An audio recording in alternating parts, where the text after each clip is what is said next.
L'art à l'écoute.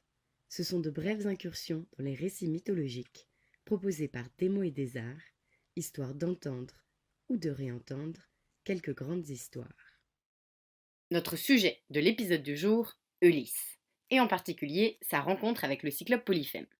Quand on évoque les héros de l'Antiquité grecque, impossible de passer à côté d'Ulysse, et donc d'Homère, le grand conteur de la guerre de Troie et du long voyage pour en revenir. On sait peu de choses de lui, mais ce qui est certain, c'est que ce qui nous est parvenu est extrêmement précieux. Une immense épopée, sans doute héritière d'une longue tradition orale, en 2 volumes, pour ainsi dire, l'Iliade et l'Odyssée. Et c'est l'Odyssée qui va nous occuper aujourd'hui. Une odyssée pour nous, c'est synonyme d'aventure, de voyage. C'est un mot que l'on retrouve utilisé dans de nombreux livres et de nombreux films qui n'ont pas nécessairement de rapport à l'Antiquité grecque. Par exemple, le mythique, c'est le cas de le dire, 2001 Odyssée de l'espace de Kubrick, ou encore plus récemment l'Odyssée de Pi, aux effets spéciaux spectaculaires par Rhythm News. Je m'égare un peu, mais c'était simplement pour insister sur le fait qu'une Odyssée aujourd'hui, ce n'est pas forcément une référence directe à Ulysse. Et pourtant, c'est son prénom, tout simplement. Ulysse, c'est son nom en latin.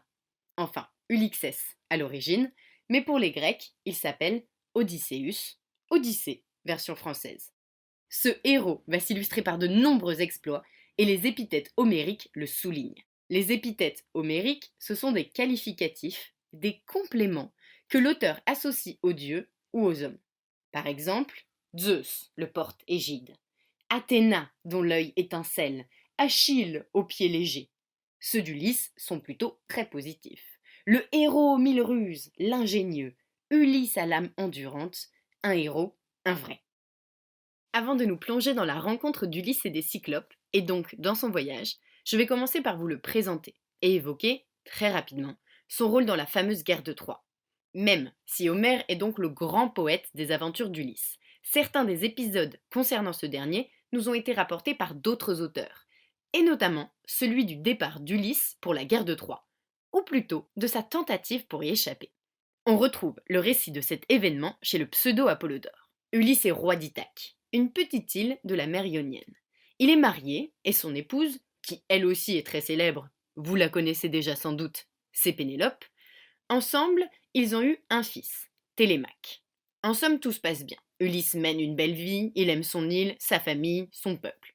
Pour faire très court, Agamemnon, roi de Mycène, réunit les chefs grecs pour former une armée qui doit affronter les Troyens et reconquérir Hélène, l'épouse de son frère Ménélas, roi de Sparte, parce qu'Hélène a été enlevée par Paris, prince de Troie. Bref, pour aujourd'hui, ce qui nous importe, c'est que la guerre se prépare entre Grecs et Troyens, et Ulysse doit y prendre part. Et, fait assez original pour un héros, Ulysse n'en a aucune envie. Pourquoi? Pourquoi ce roi d'une île grecque voudrait-il se soustraire à la guerre, et donc à la gloire? Laissons la parole un instant à Cicéron, qui par ailleurs reproche grandement cette attitude à Ulysse. Selon lui, une vie sans guerre avait pour Ulysse l'avantage de lui assurer un règne et une vie paisible à Ithaque, entouré de ses parents, de sa femme, de son fils. Ulysse aurait donc voulu faire le choix de la tranquillité. Car comme je vous le disais, il est heureux chez lui.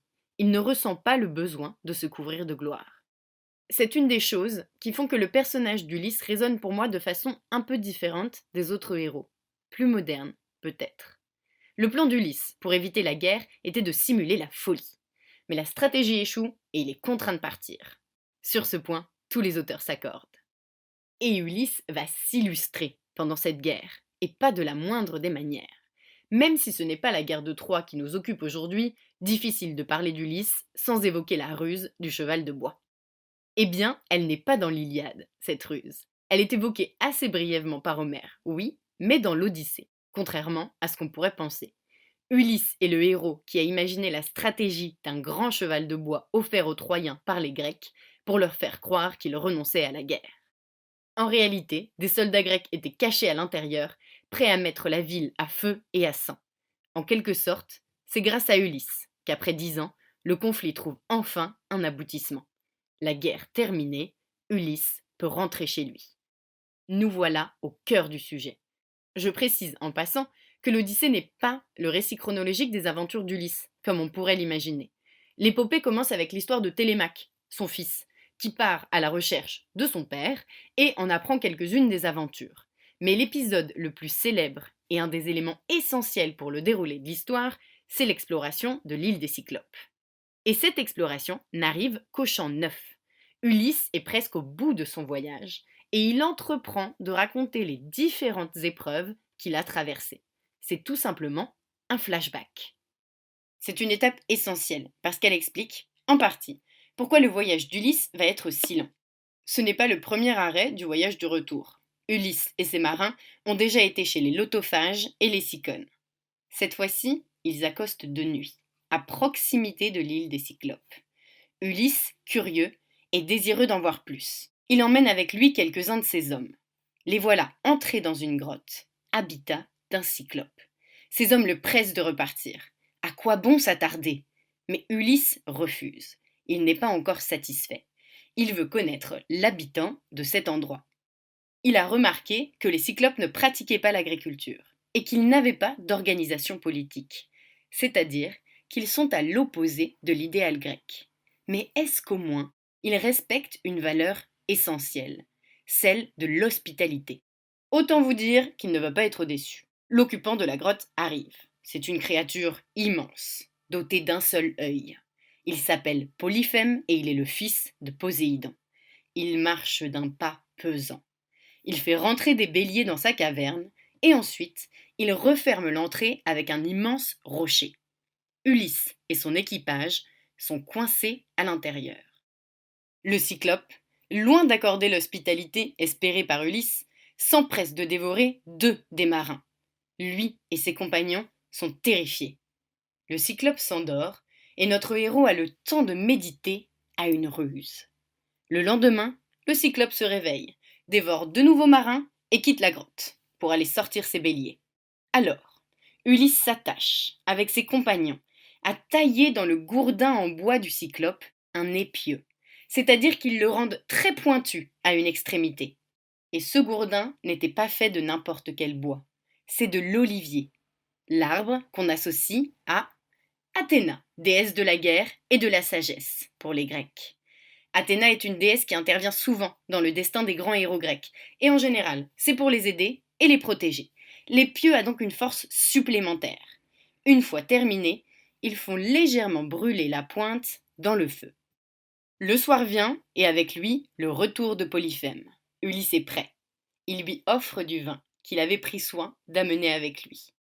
Le cyclope est surpris que son futur repas soit prêt à lui faire un présent, et il demande « Comment t'appelles-tu » Comme pour le fil d'Ariane, l'astuce est aussi simple que brillante. « Personne », répond Ulysse, et Polyphème s'en contente. « Personne, c'est toi que je mangerai en dernier. » Est-ce vraiment un geste de bonté, ou au contraire de cruauté? Ulysse vivra le plus longtemps, mais il sera celui qui verra mourir l'un après l'autre les hommes qui l'accompagnaient. Le cyclope, à force de boire ce vin qui l'enchante, s'enivre et s'endort. Imaginez cette masse énorme et ronflante. Parfait, c'est exactement ce que souhaitait Ulysse. C'est le moment que saisissent nos personnages pour planter l'épieu dans son œil unique. Le cyclope est donc aveuglé. Il hurle. Les autres cyclopes de l'île viennent le voir et lui demandent ce qui lui arrive. Et surtout, qui lui a fait ça? Et voilà que les rouages du plan d'Ulysse se mettent en place. C'est personne, personne m'a crevé un œil, hurle Polyphème. Les autres cyclopes se lassent, alors, et repartent chacun de leur côté. Et Polyphème est livré à lui-même. Il a la ferme intention de tuer chacun des humains présents dans cette grotte, et de ne pas les laisser s'échapper. Mais ces derniers se cachent bien. Polyphème ne peut leur mettre la main dessus. Et voilà que vient l'heure de faire sortir ses béliers. Ulysse avait également prévu cela. À ses hommes, il indique d'attacher les béliers, par 3, et de se cacher dessous. Quand le cyclope laisse sortir son troupeau, il tâte le dos de tous les béliers, mais il ne sent pas les hommes cachés en dessous. Et voilà qu'ils sont libres, ils se précipitent à leur navire et enfin peuvent s'enfuir. Le cauchemar est fini. Ou presque. Polyphème entend le navire quitter l'île, et il arrache un énorme morceau de montagne, rien que ça, pour le jeter sur l'embarcation qu'il manque de peu. Ulysse triomphe, son cœur s'emballe, il se sent invincible, il vient de jouer un tour à une créature monstrueuse et surpuissante, un fils de Dieu. Il se tient, droit et fier, à l'avant de son navire, et jette à la figure de Polyphème. Si un mortel t'interroge sur la perte de ton œil, dis-lui que c'est Ulysse, le dévastateur de citadelle, fils de Laërte et habitant d'Ithaque, qui te l'a arraché. Mais pourquoi? Pourquoi, alors qu'il était prêt de quitter l'île, protégé de tout danger, dévoile-t-il son identité à Polyphème? La réponse, vous l'avez peut-être déjà devinée. C'est l'orgueil qui a perdu Ulysse, l'envie que cet exploit soit connu. Imaginez une seconde, s'il n'avait pas dit son nom. Comment aurait-on raconté cette histoire? Personne a vaincu Polyphème et s'est enfui. Ulysse n'aurait jamais bénéficié de la gloire de son action, et elle aurait sans doute été oubliée. En se présentant, il s'assure que cette histoire sera marquée dans la légende.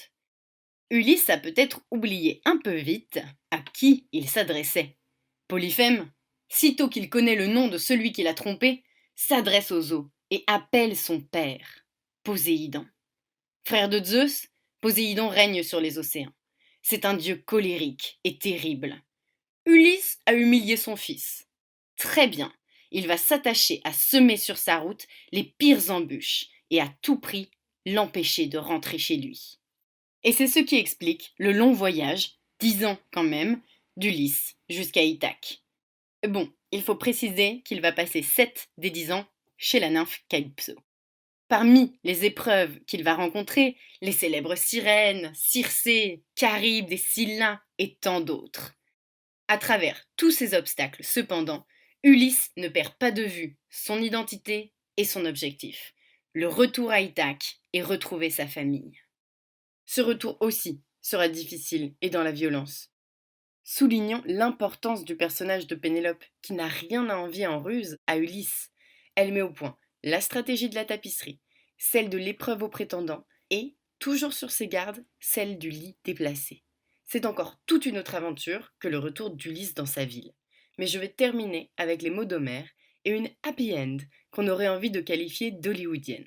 C'est le moment où enfin Ulysse et Pénélope se retrouvent et se reconnaissent l'un l'autre. Mais Ulysse, à ces mots, pris d'un plus vif besoin de sangloter, pleurait. Il tenait dans ses bras la femme de son cœur, sa fidèle compagne. Très rapidement, autour du sujet de l'Odyssée, n'hésitez pas à écouter la chanson Heureux qui comme Ulysse de Riddan, qui remet au goût du jour un poème de Joachim du Bellay. Et si vous la compariez avec la version de Brassens, en quoi sont-elles différentes? On peut aussi imaginer une aventure supplémentaire.